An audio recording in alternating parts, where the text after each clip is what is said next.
Magandang umaga ho sa inyo lahat. Yan. Maulan na naman po din sa amin.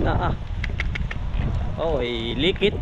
Napakalimit ng ulanan.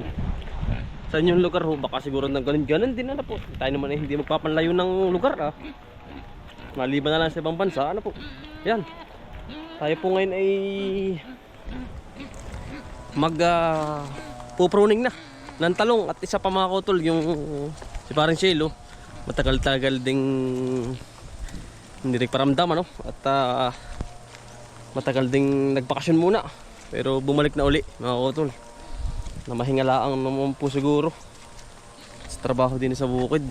Makakasama po natin siya.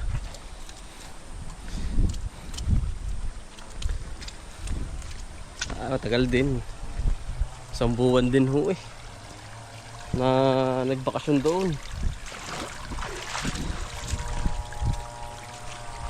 Hindi nga daw niya alam na na-spray na natin ito.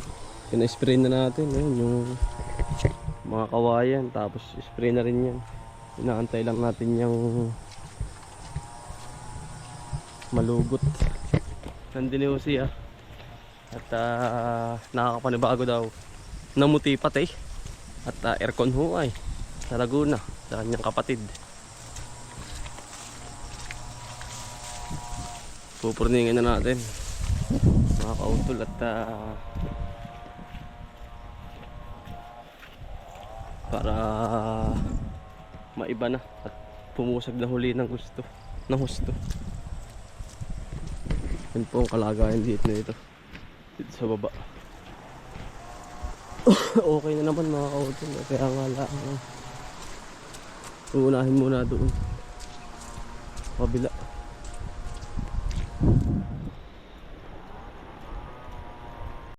Hindi pa rin po namin ito na tatayo.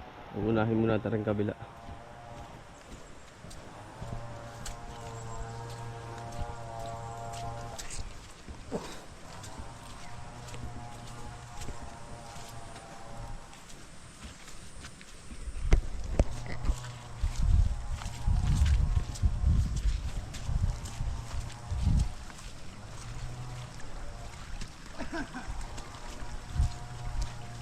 Si Parisilo. Yun, talagang namiss ka pare tagal mo daw nawala nagbakasyon lang po si Parisilo.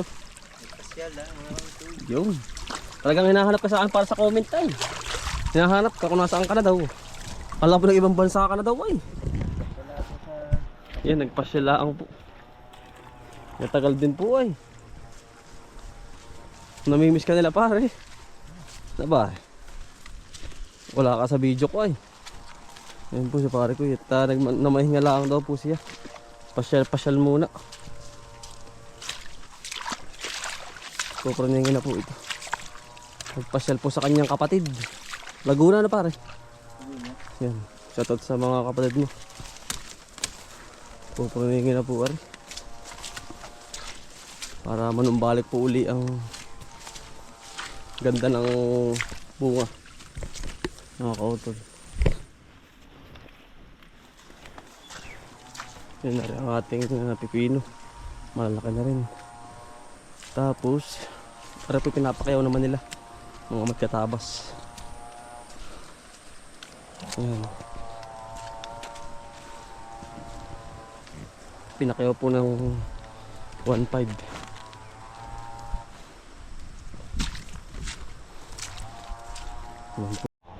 Mga taga rito po kailangan lang po ng kanilang Ray, ano umaga? Yun, sila po ang katabas din Miss friend, ano umaga? Ano bro? Kaya Ray, good morning.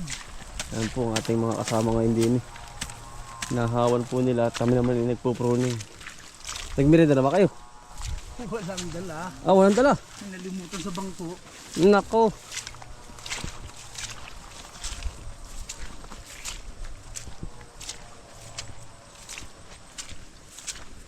Nalimutan daw. Pupurningin at pagagandahin po uli.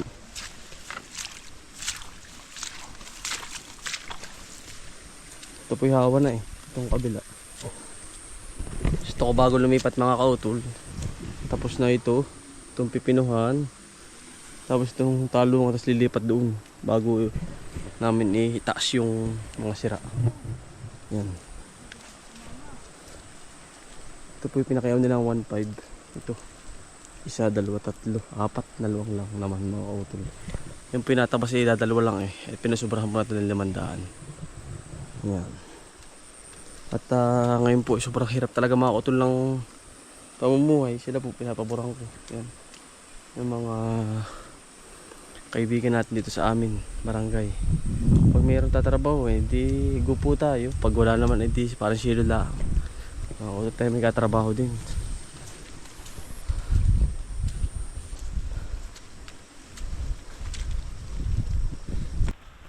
Parang matagal ka rin doon. Ano tawag doon? Anong ginawa mo doon masyado? Nag-relax muna. Namasyal ata kayo ano? Nagkakapatid.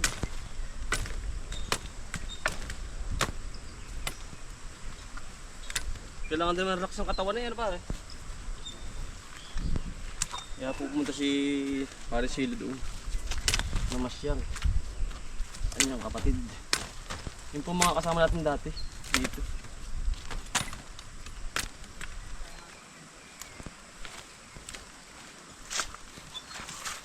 Kala ko pare ka nag-ibang bansa na eh. Sabi nga sa kasi pare Silo mo. Kautol. Sa ano po? Sa Laguna.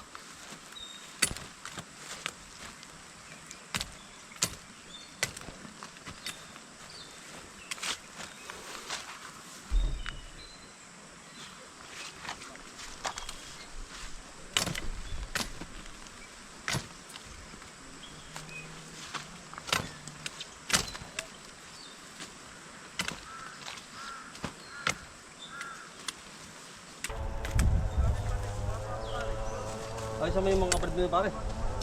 Ayos naman. Ganda naman trabaho nila din.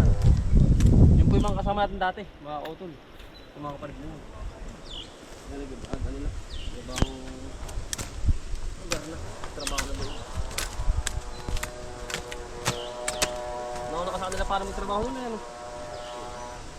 Ano? 2019.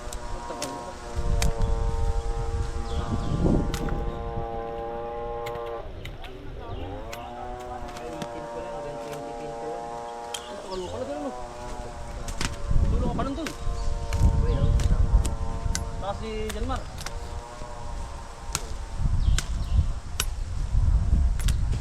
Production, warehouse, canteen. Dito yung dali yan.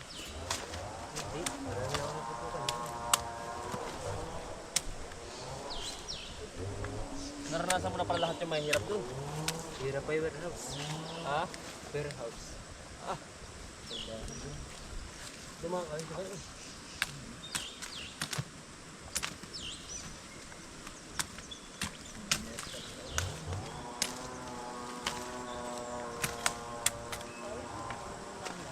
Trabaho yun, kaya. Ayun.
Ganda ng talong. Pag natuloy. Parang bagong tanim ka na ulit.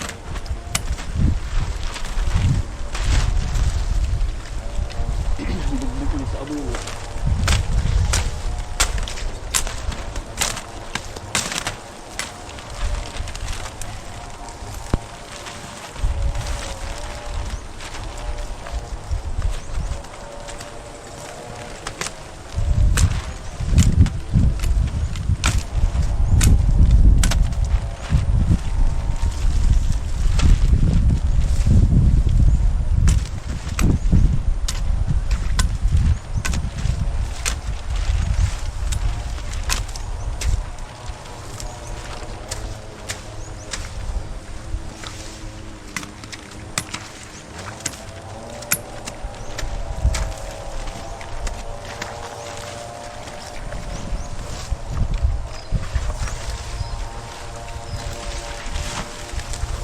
Kakawalin mo mga ka-utol yung ano. Pinakang puno niya. Para po hindi...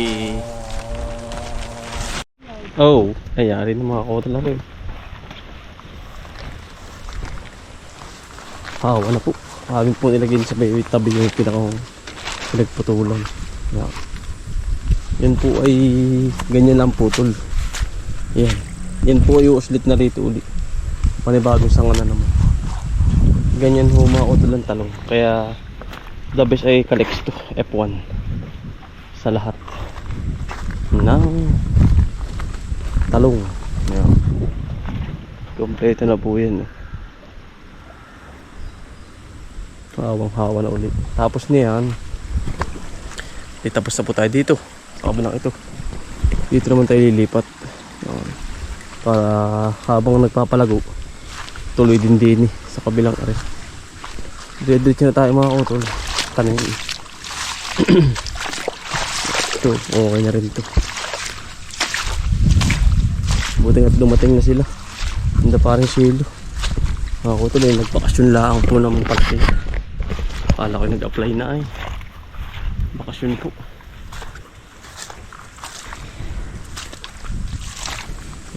Ang linis na.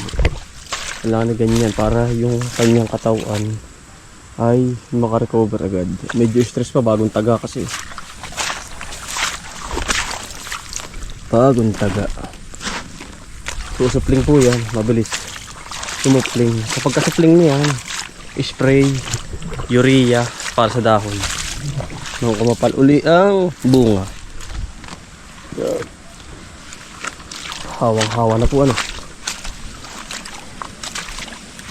Tapos naman din mga kautol, din sa ating kundang ibon talungan. Yari na. Yari naman ay ating pipino sili. Marami pa pong sili. Yan ang pipino natin. O, diba? Yan, naka-slip na. Napakaganda. Lahat o ay ganyan ang bulas. Ayan. Diba? Oo. Medyo ano tayo sa pipino. Medyo alam natin yung kanyang pag-aalaga.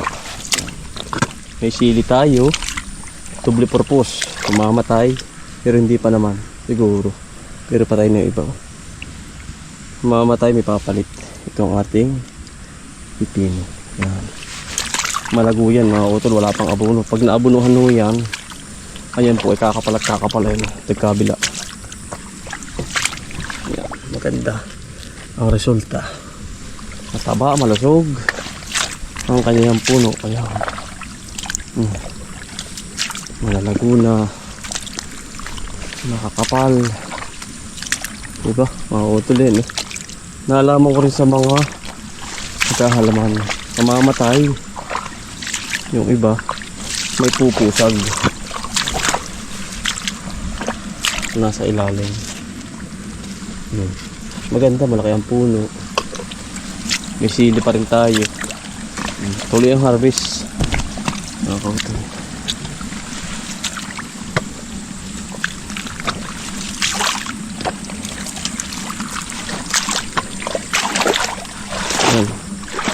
Panay pipinan kami nitong kaliwa.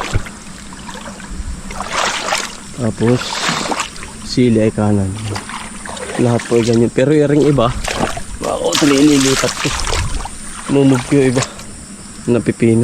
Ari po kasi nawadaanan ng baha. Ay nawala. May putihan pa rin po tayong sili. Ayan. Kahit medyo lanta na yung iba, pero tuloy pa rin.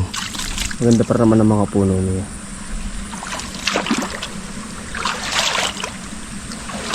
Sili, sabos. Kita na ulit. Ganda, tataba, berde-berde. Parang wala nangyari mga utol, pero grabe naman yung bagyo. Ulan ang naranasan. Kaya iba na wash out talaga mga utol. Pero wala tayong magagawa. Kumbaga niligtas pa rin tayo ng ating mahal na Panginoon. Ganda na po resulta na yan. Bago tayo lilipat sa kabila. Inulan lang po natin ito. Ito po lahat ay malinis na.